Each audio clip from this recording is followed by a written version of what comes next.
ದಾಂಡೇಲಿಯ ನವರಾತ್ರಿ ಉತ್ಸವದಲ್ಲಿ ಪ್ರೇಕ್ಷಕರನ್ನು ನಗೆಗಡಲಲ್ಲಿ ತೇಲಾಡಿಸಿದ ಮೂರು ಮತ್ತು ಖ್ಯಾತಿಯ ಕಲಾವಿದರ ಗಿರಾಕಿಯೇ ಇಲ್ಲ ಮಾರಾಯ ಹಾಸ್ಯಮಯ ನಗೆ ನಾಟಕ.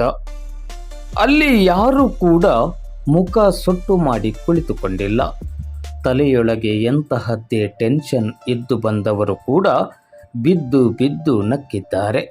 ಅಲ್ಲಿ ನೆರೆದಿದ್ದ ಸಹಸ್ರ ಸಂಖ್ಯೆಯ ಪ್ರೇಕ್ಷಕರಂತೂ ಹೊಟ್ಟೆ ಹುಣ್ಣಾಗಿಸುವಷ್ಟು ನಕ್ಕಿದ್ದೇ ನಕ್ಕಿದ್ದು. ಅಂದ ಹಾಗೆ ಇದನ್ನು ಸಾಧ್ಯವಾಗಿಸಿದ್ದು ಮೂರು ಮುತ್ತು ಖ್ಯಾತಿಯ ಕುಂದಾಪುರದ ರೂಪಕಲಾ ತಂಡದವರು ಪ್ರದರ್ಶಿಸಿದ ಗಿರಾಕಿಯೇ ಇಲ್ಲ ಮಾರಾಯ ಎಂಬ ಹಾಸ್ಯಮಯ ನಗೆ ನಾಟಕ ಎನ್ನುವುದನ್ನು ಎಲ್ಲರೂ ಒಪ್ಪಿಕೊಳ್ಳಬೇಕು. ವಾಸ್ತವಿಕತೆಯನ್ನು ಜನಮಾನಸದ ಹತ್ತಿರ ತಂದು ಅದಕ್ಕೆ ಹಾಸ್ಯದ ಮಸಾಲೆಯನ್ನು ಬೆರೆಸಿ ಜನಜಾಗೃತಿಯ ಜೊತೆಗೆ ಮನಪೂರ್ವಕವಾಗಿ ಮನಸ್ಸನ್ನು ನಗುವಿನ ಮೂಲಕ ಹಗುರಗೊಳಿಸುವ ಪ್ರಯತ್ನವನ್ನು ಅತ್ಯಂತ ಯಶಸ್ವಿಯಾಗಿ ಈ ನಾಟಕ ತಂಡ ತಮ್ಮ ಮನೋಜ್ಞ ಅಭಿನಯದ ಮೂಲಕ ಸಾದರಪಡಿಸಿತು. ಇನ್ನು ಕಲಾವಿದನೊಬ್ಬ ಪೊಲೀಸ್ ಪಾತ್ರದಲ್ಲಿ ವೇದಿಕೆಗೆ ಬಂದಾಗ ಸ್ವತಃ ಸುನಿಲ್ ಹೆಗಡೆ ಅವರು ಸೇರಿದಂತೆ ಕಾರ್ಯಕ್ರಮದಲ್ಲಿ ಭಾಗವಹಿಸಿದ್ದ ಡಿವೈಎಸ್ಪಿ ಶಿವಾನಂದ ಮದರಕಂಡಿ ಮತ್ತು ಕಿರಣ್ ಪಾಟೀಲ್ ಅವರು ಕೂಡ ನಕ್ಕಿದ್ದೇ ನಕ್ಕಿದ್ದು. ಹೀಗೆ ನಾಟಕ ಆರಂಭವಾದಾಗಿನಿಂದ ಮುಕ್ತಾಯದವರೆಗೂ ನಗುವೇ ನಗು. ಅದುವೇ ಈ ನಾಟಕ ತಂಡದ ವಿಶೇಷ. ನಾಟಕದ ಕಥೆಯ ಜೊತೆಗೆ ಪ್ರಚಲಿತ ವಿಷಯಗಳನ್ನು ಹಾಸ್ಯದ ಮೂಲಕ ತಿಳಿಸಿದ ಪ್ರಯತ್ನವಂತೂ ಎಲ್ಲರಿಗೂ ಖುಷಿ ಕೊಟ್ಟಿತು. ಒಟ್ಟಿನಲ್ಲಿ ಈ ನಾಟಕ ಬಹು ವರ್ಷಗಳವರೆಗೆ ನೆನಪಿನಲ್ಲಿ ಉಳಿಯುವ ರೀತಿಯಲ್ಲಿ ನಡೆದದ್ದು ವಿಶೇಷವಾಗಿತ್ತು. ನಾಟಕ ಮುಗಿದ ತಕ್ಷಣ ಎಲ್ಲರೂ ಕೊಟ್ಟ ಅಭಿಪ್ರಾಯ ಏನೆಂದರೆ, ಮುಂದಿನ ವರ್ಷ ಇದೇ ತಂಡವನ್ನು ಮತ್ತೆ ಕರೆಸಿಕೊಳ್ಳಬೇಕು. ಸಮಯದ ಮಿತಿಯನ್ನು ಹೇರದೆ ರಾತ್ರಿ 9:30 ಗಂಟೆಯಿಂದ ನಾಟಕ ಪ್ರದರ್ಶನಕ್ಕೆ ಇವರಿಗೆ ಅನುವು ಮಾಡಿಕೊಡಬೇಕು. ಆ ಜವಾಬ್ದಾರಿಯನ್ನು ದಾಂಡೇಲಿ ಜನತೆಯ ಪರವಾಗಿ ಮುಂದಿನ ವರ್ಷ ದಾಂಡೇಲಿ ನವರಾತ್ರಿ ಉತ್ಸವ ಸಮಿತಿ ಒಪ್ಪಿಕೊಂಡು ಜನತೆಯ ಮನವಿಯನ್ನು ಈಡೇರಿಸಲೇಬೇಕು.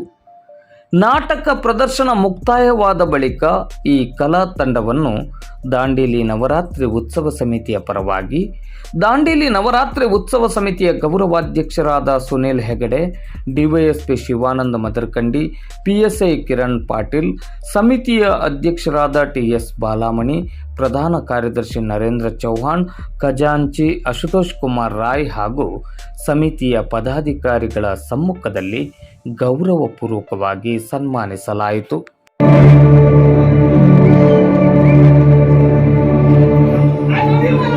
ಜೀವ ಹೋದ್ರೆ ಮಾತ್ರ ಈ ಮೊಬೈಲ್ ನಾನು ಬಸವನಿ ಕೊಡುದಿಲ್ಲ. ಪ್ರತಿಗಳ ಬಾಲೆ ಐ ಲವ್ ಯು. ಪ್ರತಿಗಳ ಬಾಲೆ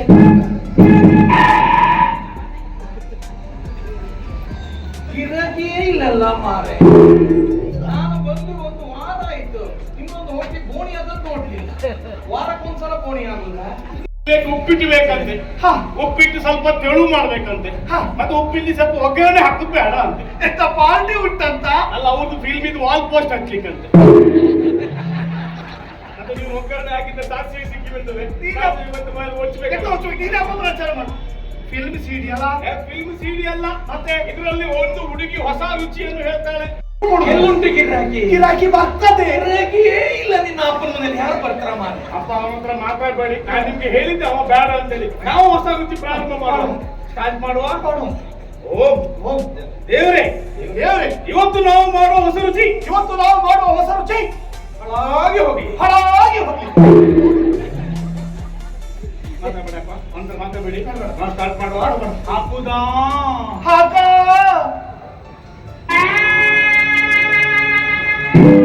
ಈಗ ಹೊಡ್ಕೊಳ್ಳಿ. ನಾನು ಹತ್ರ ಮಾತ್ರ ಗುಡುಗುಡು ಈಗ ಹೊಡ್ಕೊಳ್ಳಿ. ನಮ್ಮ ಓಟ್ ಇತ್ತು, ನಮ್ಮ ಓಟು ನಾವೆಂತ ಬೇಕಾದ್ರೆ ಮಾಡಿ. ನೀನ್ ಹೇಳ್ಬೇಕಂತಿಲ್ಲ. ಅಲ್ಲ, ನೀನ್ ಸಂಬಳ ಕೊಡ್ತೀನಿ. ಯಾವ ನಂಬುದಿದ್ದ? ನಮ್ಮ ಓಟ್ ನಂಬುದು ನಿಮಗೆ ಜಾಸ್ತಿ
ನನ್ನ ಡೈಲಾಗ್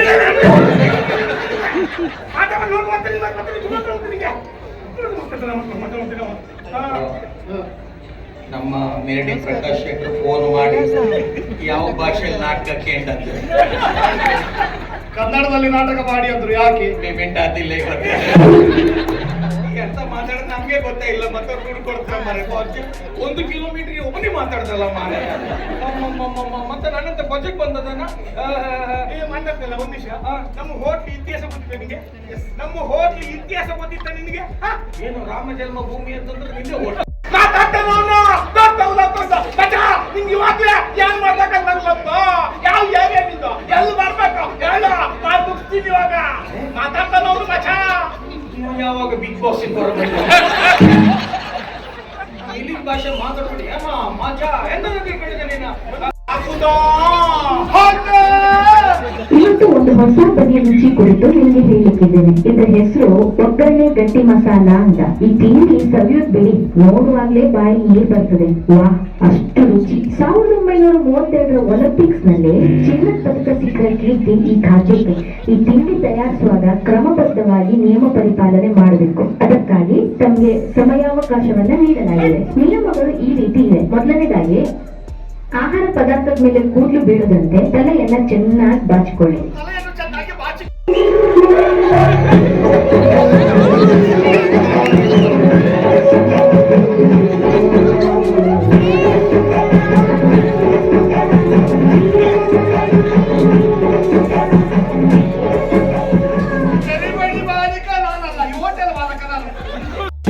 ಮದುವೆ ಆದಿ ಅಂತಾದರೆ ವಿವಾಹ ವಿಚ್ಛೇದನ ಅಂದ್ರೆ ಡೈವರ್ಸ್ ಆಗುದು ಖಂಡಿತ. ನೋಡಿ ಶಾಸ್ತ್ರಿಗಳೇ, ಈ ಹುಡುಗ ಆ ಹುಡುಗಿ ಪರಸ್ಪರ ಪ್ರೀತಿ ಮಾಡ್ತಾ ಇದ್ದಾರೆ. ಸಮಸ್ಯೆ ಎಲ್ಲ ವಿಷಯದಲ್ಲೂ ಇರೋದೆ, ಆದ್ರೆ ಪ್ರತಿಯೊಂದಕ್ಕೂ ಒಂದು ಪರಿಹಾರ ಸಿಗುತ್ತಲ್ಲ. ದೇವಿ ಪ್ರಸಾದ್, ಇದು ನಾನು ಹೇಳ್ತಿದ್ದಲ್ಲ, ಈ ಜಾತಕ ಹೇಳ್ತೇನೆ. ನಾನು ಹೇಳಿದ ಜ್ಯೋತಿಷ್ಯ ಇದುವರೆಗೂ ಯಾವುದು ಸುಳ್ಳಾಗಲಿಲ್ಲ. ಒಂದು ವೇಳೆ ನಾನು ಹೇಳಿದ ಜ್ಯೋತಿಷ್ಯ ಸುಳ್ಳಾದರೆ ಜ್ಯೋತಿಷ್ಯ ಹೇಳೋದನ್ನೇ ಬಿಟ್ಟು ಬಿಡ್ತೇನೆ. ಇಷ್ಟು ಹೇಳಿದ ಮೇಲೂ ಮದುವೆ ಆಗುದು ಬಿಡುದು ನೆನಪಿಟ್ಟಿದ್ದೆ. ದಿಮಾಕ್ ಹಾಗೂ ಡಿಮಾಂಡ್ ಹೌದು ಮಾರಯ್ಯ. ಈಗಿನ ಕಾಲದ ಹುಡುಗಿಯರಿಗೆ ಹೋಟ್ಲ್ ಸಾವುಕಾರ ಅಂದ್ರೆ ಆಗುದಿಲ್ಲ, ಹೋಟ್ಲ್ ಕ್ಲೀನರ್ ಅಂದ್ರೆ ಆಗುದಿಲ್ಲ, ಮತ್ತೆ ರಿಕ್ಷಾದವ ಅಂದ್ರೆ ಆತಿಲ್ಲ, ಗಾಡಿ ಕೆಲಸದವ ಅಂದ್ರೆ ಆತಿಲ್ಲ.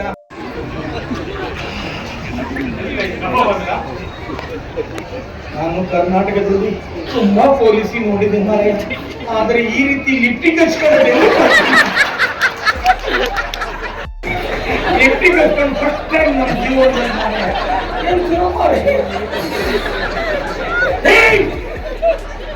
ಎಲ್ಲ ಹೆಂಗಸು ಕುಟಿ ಮಾತ್ರ ಲಿಫ್ಟಿಂಗ್ ಹಚ್ಕೊಂಡು ಪೊಲೀಸ್ ಮಾವ ಇದ್ದ ಮರ ಕುಟಿ ಬಿಟ್ಟು ಹಲ್ಲಿ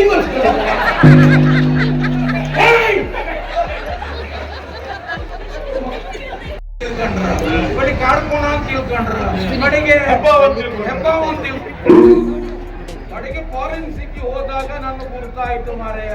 ಅಷ್ಟೊಳಗೆ SI ಸಾಹೇಬ್ರು ಹೇಳಿದ್ರು, ಮೆಣಸು ನೋಡಿ ತಗೊಂಡು ಬಾರ ಅಂತ. ನಾನು ಎನ್ಸಿದೆಲ್ಲೋ ಆಮ್ಲೆಟ್ ಮಾಡಿ ಕೊಡ್ತಾರ. 3 ಪ್ಯಾಕೆಟ್ ಒಂದೇ happy birthday to you happy birthday Appanna Om Shanti ಅಲ್ಲಿ ಮೇಲೆ ಕಳಸ ಹೊನ್ನ ಉಂಟು. ನಾಟಕದ ಮೂಲಕ ಜನರ ಮನಸ್ಸಿಗೆ ಮುಟ್ಟಬೇಕು ಅನ್ನುವಂಥ ವಿಷಯ ಚರ್ಚೆ ಆದಾಗ ಸನ್ಮಾನ್ಯ ವಾಸರೆಯವರನ್ನೇ ಮತ್ತು ಪ್ರಕಾಶ್ ಶೆಟ್ಟಿಯವರು ಹೇಳಿದಾಗೆ ಈ ನಾಟಕವನ್ನು ಇಲ್ಲಿ ನಾವು ತೊಗೊಂಡು ಬಂದಿದ್ವಿ. ಗಿರಾಕಿನೇ ಇಲ್ಲ ಮಾರಾಯರೆ ಅಂಥೇಳಿ ಹೇಳಿದಾಗ ನಾನು ಬೆಳಿಗ್ಗೆ ನಮ್ಮ ಬಾಲಮಣಿ ಫೋನ್ ಮಾಡಿದ್ದೆ 5 ಗಂಟೆಗೆ ಶುರು ಆಗ್ತದೆ ನಾಟಕ 6 ಗಂಟೆಗೆ ಅಂತೇಳಿ. ನಾ ಹೇಳಿದೆ ಪ್ರೇಕ್ಷಕರೇ ಇಲ್ಲ ಮಾರಾಯರೆ ಅಂತ ಚೇಂಜ್ ಮಾಡಿಗಿದ್ದಾರೆ ನೋಡ್ರಿ ಅಂತೇಳಿ. ಆದರೆ ದಾಂಡೇಲಿಯ ಜನ ಈ ಕಲಾವಿದರಿಗೆ ಪ್ರೋತ್ಸಾಹ ಕೊಡಲಿಕ್ಕೆ ಇವತ್ತು ಬಹಳಷ್ಟು ಬೇಗನೆ ಬಂದು ಅವರಿಗೆ ಕಲಾವಿದರಿಗೆ ಪ್ರೋತ್ಸಾಹನ ಕೊಟ್ಟಿದ್ದಾರೆ. ಕುಂದಾಪುರದಿಂದ ಇಲ್ಲಿ ಬಂದು ನಾವು ಕೊಡುವಂಥ ಗೌರವ ಧನ ಏನು ದೊಡ್ಡ ಪ್ರಮಾಣದಲ್ಲಿ ಇರುವುದಿಲ್ಲ. ಆದರೆ ತಮ್ಮ ಕಲೆಯ ಮೂಲಕ ತಮ್ಮ ವಿಚಾರಧಾರೆಯನ್ನು ಸಾಮಾನ್ಯರನ್ನೆಲ್ಲ ತಿಳಿಸ್ತಾ ತಮಗೆ ತಾವೇ ಒಂದು ರೀತಿಯ ಹಾಸ್ಯವನ್ನು ಮಾಡಿಕೊಂಡು ಬೇರೆಯವರನ್ನು ನಗಿಸುತ್ತಾ ಈ ಸಮಾಜದ ಅಂಕುಡೊಂಕುಗಳನ್ನು ತಿಳಿಸುತ್ತಾ ನಾಟಕವನ್ನು ಏನು ಮಾಡಿದ್ದಾರೆ. ಈ ಎಲ್ಲ ನಮ್ಮ ಇವತ್ತಿನ ಈ ನಾಟಕ ತಂಡದವರಿಗೆ ನವರಾತ್ರಿ ಉತ್ಸವದ ಪರವಾಗಿ ನಾನು ಧನ್ಯವಾದಗಳನ್ನು ಅಭಿನಂದನೆಗಳನ್ನು ಸಲ್ಲಿಸ್ತೇನೆ. ಆ ದೇವಿ ದುರ್ಗಾ ಮಾತೆ ದಾಂಡೇಲಿಯಪ್ಪ ಆ ನಾಟಕ ಕುಟುಂಬದವರಿಗೆಲ್ಲರಿಗೂ ಸಹ ಆಯುಷು ಆರೋಗ್ಯ ಸಂಪತ್ತು ವಿದ್ಯಾಬುದ್ಧಿ ಕೊಟ್ಟು ಮುಂದಿನ ದಿನಗಳಲ್ಲಿ ಇನ್ನೂ ಹೆಚ್ಚಿನ ಕಲಾ ಸೇವೆ ಮಾಡುವಂಥ ಅವಕಾಶ ಆ ದೇವರು ಅವರಿಗೆಲ್ಲ ಕೊಡಲಿ ಅನ್ನುವಂಥ ಆ ದೇವರಲ್ಲಿ ಪ್ರಾರ್ಥನೆ ಮಾಡ್ತಾ ಮತ್ತೊಮ್ಮೆ ನಿಮಗೆಲ್ಲ ಧನ್ಯವಾದಗಳು ಹೇಳ್ತಾ ನನ್ನ 4 ಮಾತಿಗೆ ವಿರಾಮ ಕೊಡ್ತಾ ಇದ್ದೇನೆ.